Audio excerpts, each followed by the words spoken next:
He is chat show royalty and an all-round entertainer. Welcome to Watch Mojo UK, and today we're counting down our picks for the top 10 Jonathan Ross moments. Do you come back as Jeremy Kyle? Before we begin, we publish new content every day, so be sure to subscribe to our channel and ring the bell to get notified about our latest videos. For this list, we're looking at the presenter and comedian's most memorable moments from television chat shows, game shows, radio shows, and more. The noise is not great. Nothing about them's great. I mean, also, if you think the noise is bad, wait till the smell starts. Number 10, pronouncing his R's, 8 out of 10 cats does countdown. Ross's rhoticism, or his inability to pronounce the R sound, has become a recognisable part of his high-profile persona, but rather than try and hide his famous speech impediment, he embraces it and has actually been billed as an inspiration for anyone experiencing a similar issue. Well, I can say the word, I can say crispy, okay. It wouldn't have been Weiss Wispies, it would have been Weiss Quispies. Here, despite Jimmy Carr's lead-in joke made at his expense, the presenter turned 8 out of 10 Cats Does Countdown panellist takes it all in his stride. No, really. That's the most patronising round of applause. That's the most condescending thing. Thanks, Jonathan. Number 9, QI King, QI. Jonathan Ross isn't yet a regular on this quite interesting comedy panel show, but he did make his debut for a Children in Need special in 2006, and it turns out he was bloody good at it. Well, not fish, neither. Frogs.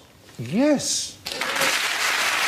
Despite carving a career out of playing the fool, he unleashes all sorts of pop culture know-how, proving that he's a far cleverer guy than most may give him credit for. 11 inches tall? Yeah. Barbie. Barbie is the right answer. Yay.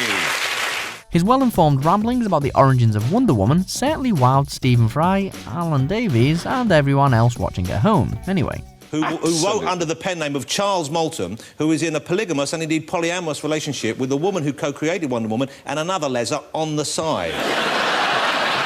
Absolutely right. Yep.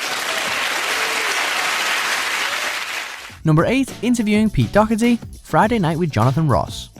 In a rare TV outing, Libertines frontman Pete Doherty appeared on Friday Night with Jonathan Ross back in 2006 for what's often listed as one of Ross's finest ever interviews. How old are you, Pete? 27. You know, I could be your father. Oh, God.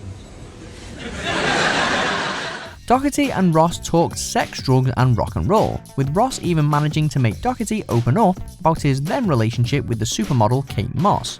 She said, like, give up smack and don't ever go on the Jonathan Ross show, like, again. Well, 1 out of 2 ain't bad, is it?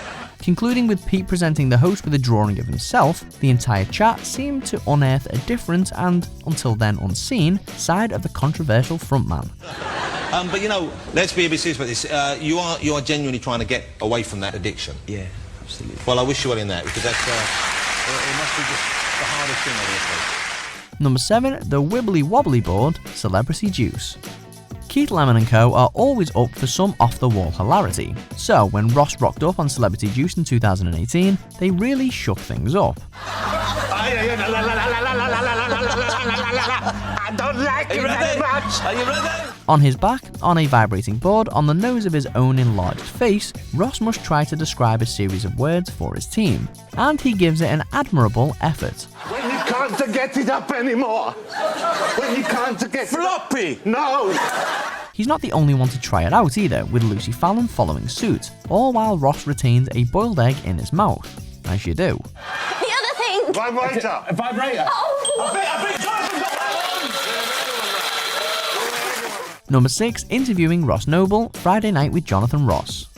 Some interviews play out as expected, and some don't.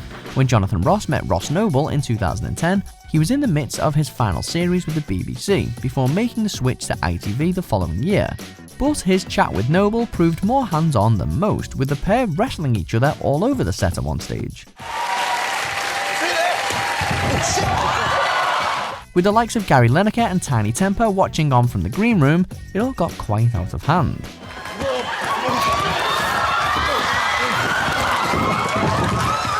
Number 5, the card trick, Derren Brown, Trick of the Mind.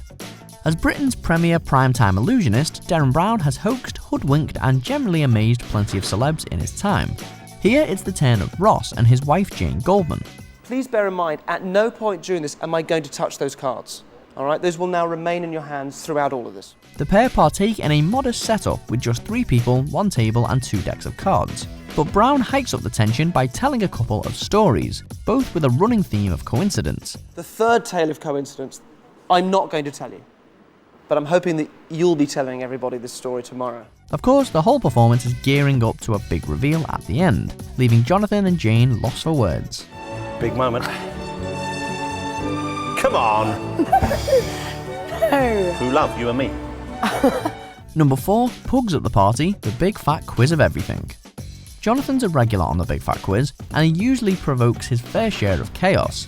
In this 2018 edition, he rattles through the questions in typically unruly fashion, taking aim at the host Jimmy Carr on more than one occasion.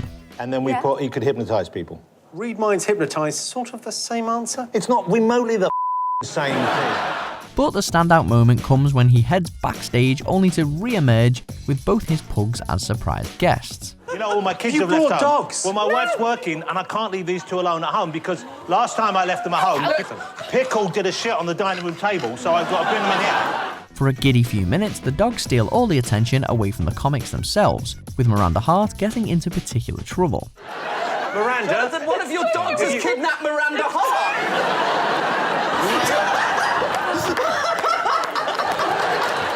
Number 3, I Have Never with One Direction, The Jonathan Ross Show. With one of the world's most popular boy bands appearing on his show in 2015, it was all eyes on Jonathan to see if he could uncover any One Direction revelations. So, in inappropriately subtle fashion, he settles on a quick game of I Have Never, with Michael McIntyre taking part 2. I have never danced naked in the rain. Right. Naked. Naked.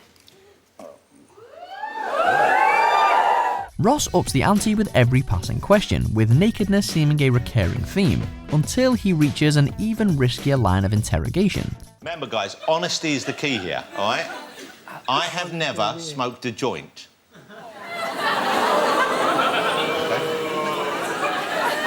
At this point, McIntyre steps in to take the heat off 1D, but this segment still got the gossip mill going. Number 2, Sachs Gate, The Russell Brand Show. Of course, for all of Jonathan's commendably comic moments, the one-off presenter has attracted his fair share of controversy too, not least when he appeared on Russell Brand's radio show in 2008. He and Brand made headlines after prank calling the veteran actor Andrew Sachs to leave a series of answer phone messages relating to Brand's supposed relationship with Sachs' granddaughter. Now, when you It's a granddaughter! Ross earned a suspension from the BBC for his role in the stunt, and his popularity took a pummeling. Clearly his career wasn't over, but it's a standout moment all the same. The BBC's highest paid presenter, Jonathan Ross, has been suspended without pay for 12 weeks. Number 1, the David Cameron interview, Friday Night with Jonathan Ross. While Ross wasn't suspended, or even particularly punished for this BBC controversy, it's still arguably his most famous interview. And also, more importantly, I read that you listened to my Radio 2 show, so I thought, you can't be a complete prick. So I thought... With then Conservative leader David Cameron on the show, we might have expected a slightly safer approach from the often outrageous presenter. You may have rejected the possibility, but I think you probably considered Margaret Thatcher in a carnal fashion. But no. Instead, Ross asks the all-important questions that we all apparently need answers for, making an especially infamous inquiry about Margaret Thatcher and Cameron's feelings for her. Politicians are usually criticised for deflecting awkward questions, but you can hardly blame him here. That recognises that for lots of family, childcare is the biggest issue in their lives. They've voted for these things. But did you or did you not ever have a wank thinking of Thatcher? Do you agree with our picks? Check out these other great clips from WatchMojo UK and be sure to subscribe and ring the bell to be notified about our latest videos.